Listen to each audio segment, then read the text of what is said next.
I want to help the poor. Who can stop you trying to help the children, help the poor, and try to make it a little better life for someone else? Well, every government is suspicious. What do you do? Why? Why did you go and trying to help? Someday you're going to take a job in our office, or you run for an office, or what is your motive? Well, my motive that, hey, I work for the poor. 20 years ago I said that, and I'm still saying it today. I prove it. I prove every day I go out and I work for the poor. I serve for the poor. How can they find me wrong? I am not invest in any land. I don't buy in any houses. I don't have any businesses. I don't have anything. I still sleep at my mother's house. I still sleep in a village floor. When I go on American, I go home in the U.S. Wherever I can play my hand, that's okay, because I work for the poor. Now, I don't asking for salary. Okay, so she's not working for herself. So what is there to stop me to doing that? If I say I come here and working for the poor, and I want to help the needy and the children, but you have to come to my Bible study first. You have to come into our church every Sunday morning, or you have to pay me so much to come into my classroom. All of that means it's different, right? And I hope my government don't allow that to happen here, okay? Yeah.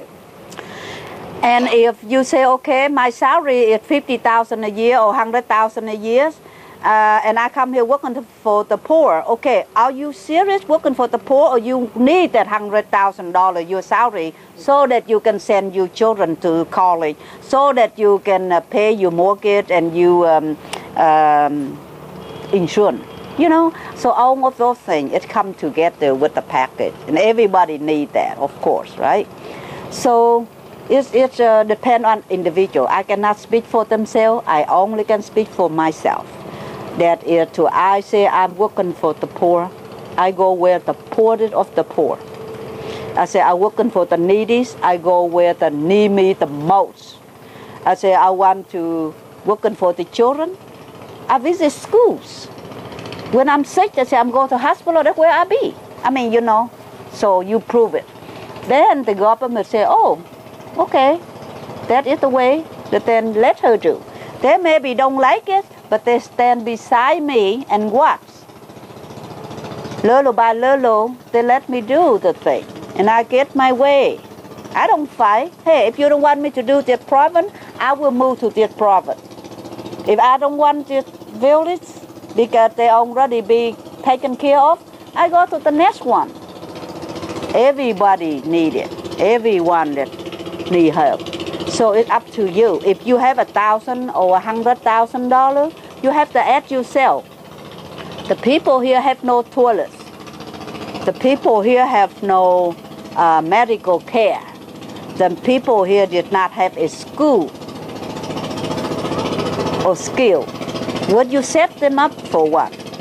If you have money in your account, would you willing to sponsor one school? Or would you willing to sponsor a library or a clinic? If you have a doctor's skill, would you volunteer to go and do work in that clinic in remote villages and take care of those people, those children? If you're a dentist, would you organize a group to come here and take care of the children's teeth once a year? You have any kind of skill. Would you willing to give up your time and travel here and see what you can do? Because, hey, we all and die. And like it or not, we will take that with us. What we don't want is to waste our whole time, our whole life, and cry about, oh, I'm going to die and I haven't done anything yet. Who for is that? You know? Nobody put the gun in my head and say, you do it, or not to do it. Nobody tell us to say good or not good. Up to us how we see the world. And up to us to make it a commitment to coming forward. Here, I have $5, see what you can do. And if that person take that $5 for a hamburger, hey, that's between her and God. But at least I give her $5. If you don't do that, then don't complain. If you see the world as it is and you don't do anything to make it different, then don't complain. If you see your government the way it is and you don't do anything to make it different, then don't complain.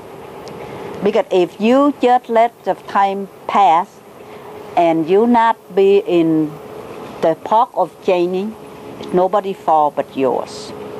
And so all the skill needed. Why do you have skill? Because you study hard and you learn so hard and you want to have the skill. So number one, you support yourself. Number two, you help others. The pilots, the doctors, the lawyer, the engineering, even the astronauts, they all have a perfect skill to serve humanity. How do you serve? I don't have any skill. I don't have well educated myself like most people. So the only thing I do is I serve for the poor. So I did. Own skill needed, and own skill should put to work, side by side with what you need and what other needs. Thank you. You are still babying and raising Global Village and doing so very passionately and driven in a flexible, transparent way. These are all the stuff that we really appreciate seeing in an organization. And when we spoke with you, you also talked about more of the other visions that you have. And you said there were a couple of areas that you were very interested. One of them was Agent Orange, and the other one was about landmines that are still a problem in Vietnam. Tell us a little bit of each one, or whatever you choose and you prefer to talk about. Put to work, side by side with what you need and what other needs.